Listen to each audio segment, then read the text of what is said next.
who cares about gold?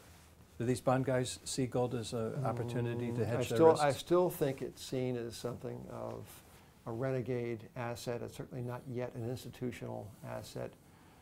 People see it as this kind of annoying thing off the side that distracts attention from the really serious things like Apple common stock and other mainline securities. Was the University of Texas announcement that they bought $1 billion of physical gold a watershed event? Well, I'm not sure it was watershed. I think we have seen a succession of such announcements. Don't forget now, as I know you don't, that central banks have turned net buyers first time in a generation.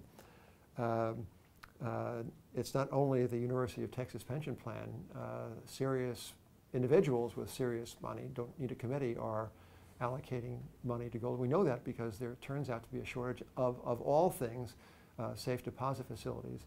And here in New York City? Well, the world over, people have started businesses recently to, here again I'm talking to an expert on the subject, have started businesses for safekeeping and for transport and for storage. Mm-hmm. So there is, at the margin, still only, I think at the margin there is a movement to accept gold, not so much as an investment asset, but as a thing that I think both of us would agree it is, which is money.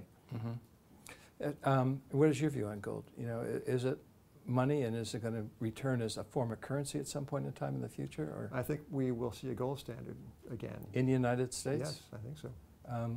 Do you think soon, or do you, what are the James, factors I wasn't driving born that? yesterday. I'm not going to give you a date. I think there is something in the wind, and that something I think is a deep, deep dissatisfaction with the monetary program in place, and a deep, deep an abiding worry about our fiscal difficulties, in a sense that what the Fed is doing is simply incomprehensible.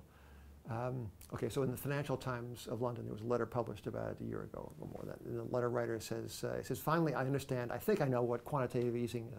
I think I get that now. He said, what I no longer understand is the meaning of the word money.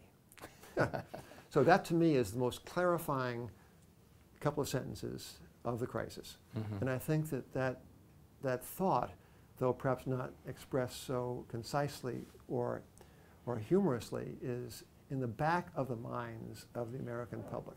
Well, Money of the Mind was one of your many books. Thank you, James. Thanks for ramming that in the conversation. Well, I've read your books, and that's a good one. Yeah. And it seems appropriate to bring it in here because we're talking about the points that you were making in that book. Yeah, so I think that the reason I think that there is more than a snowball's chance of a gold standard being enacted, first of all, arithmetic is working against the existing business.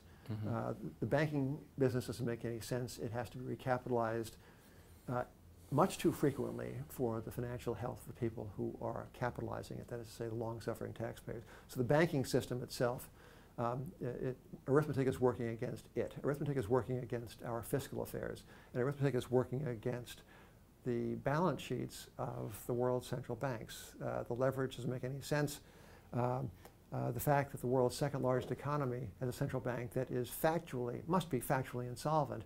All these things, these certain facts, I think, are congealing, and I'm not sure what the catalyst is going to be. It might be some bright light of a politician, finally getting it and speaking to people in such a way as to present the issues to them in a way that mobilizes public opinion. But we have arithmetic on our side.